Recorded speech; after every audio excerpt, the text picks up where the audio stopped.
വിവിധ രൂപത്തിലുള്ള പോലീസ് ഭീകരത പതിവായ രാജ്യമാണ് ഇന്ത്യ. 2016 മുതൽ 2022 വരെ മാത്രം ഇന്ത്യയിൽ അരങ്ങേറിയത് 813 ഏറ്റുമുട്ടൽ കൊലപാതകങ്ങളും 669 കസ്റ്റോഡിയൽ മരണങ്ങളുമാണ്. അതിലെല്ലാം രാജ്യത്തെ പോലീസിന്റെ മനസ്ഥിതി എങ്ങനെയാണ് എന്നതിൻ്റെ സൂചനകളുണ്ട്. അതിനെ സാധൂകരിക്കുന്നതാണ് അടുത്തിടെ ലോക്നീതി CSDS-ഉം കോമൺ കോസ് സർവേയും ചേർന്ന് പുറത്തുവിട്ട റിപ്പോർട്ട്.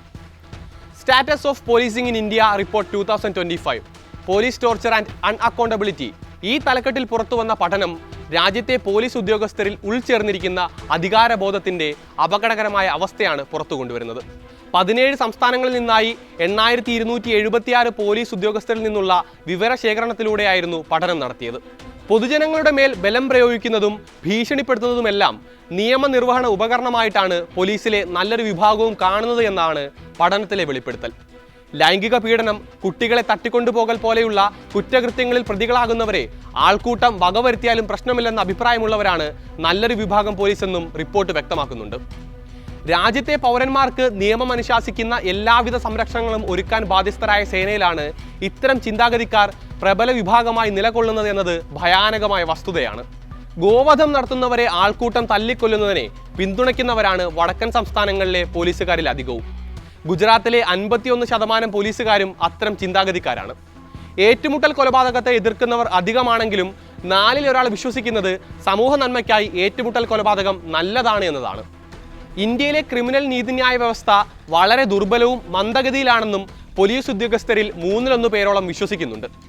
ചെറിയ കുറ്റങ്ങൾക്ക് നിയമ നടപടിയൊന്നും സ്വീകരിക്കാതെ പോലീസ് തന്നെ ചെറിയ ശിക്ഷകൾ കൊടുക്കുന്നത് നല്ലത് എന്നാണ് സേനയിലെ 20% പേരും കരുതുന്നത്.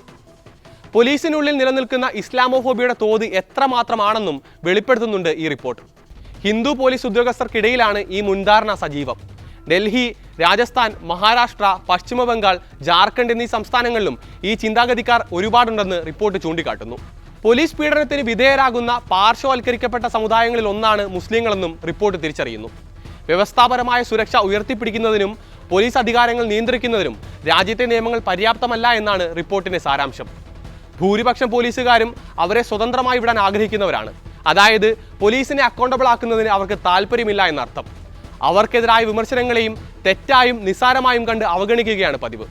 സ്വന്തം തെറ്റുകൾ തിരുത്തി മുന്നേറാൻ തയ്യാറാകാത്ത സേനയാണ് ഇന്ത്യയിലെന്ന് ചുരുക്കം. ഇവരുടെ എല്ലാം നേർവിപരീതങ്ങളായ വിഭാഗവും സേനയിലുണ്ട് എന്നത് മനഃപൂർവ്വം വിസ്മരിക്കുകയല്ല. ഇന്ത്യയിലെ പോലീസ് സേനയെ പിടികൂടിയിരിക്കുന്ന പിന്തിരിപ്പൻ ബോധ്യങ്ങൾ പൊതുജനങ്ങളിലേക്ക് എത്തിക്കുക മാത്രമാണ് ഇതിലൂടെ ഉദ്ദേശിക്കുന്നത്. മുൻപ് 2019 പുറത്തു വന്ന റിപ്പോർട്ടിലും മുസ്ലിങ്ങൾ പൊട്ടൻഷ്യൽ ക്രിമിനലുകളാണ് എന്ന് രാജ്യത്തെ 50% പോലീസുകാരും വിശ്വസിച്ചിരുന്നതായി പറഞ്ഞിരുന്നു. അതിപ്പോഴും കുറയാതെ നിലനിൽക്കുന്നു എന്നിടത്താണ് രാജ്യം എത്രമാത്രം വലിയ അപകടത്തെയാണ് അഭിമുഖീകരിക്കുന്നത് എന്ന് തിരിച്ചറിയേണ്ടത്. എല്ലാവരെയും സമന്മാരായി കാണാൻ ഉത്തരവാദിത്തപ്പെട്ട പോലീസ് സേനയാണ് ചില വിഭാഗങ്ങളോട് മാത്രം വിവേചനവും മുൻധാരണ നിറഞ്ഞ മനോഭാവവും സ്വീകരിക്കുന്നത്.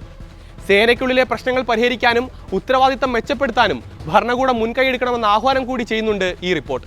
അല്ലാത്ത പക്ഷം രാജ്യത്തിന്റെ അടിസ്ഥാന മൂല്യങ്ങളെ പോലും തകർക്കുന്ന തരത്തിലേക്ക് കാര്യങ്ങൾ മാറുമെന്ന ഓർമ്മപ്പെടുത്തലാണ് റിപ്പോർട്ട് നൽകുന്നത്.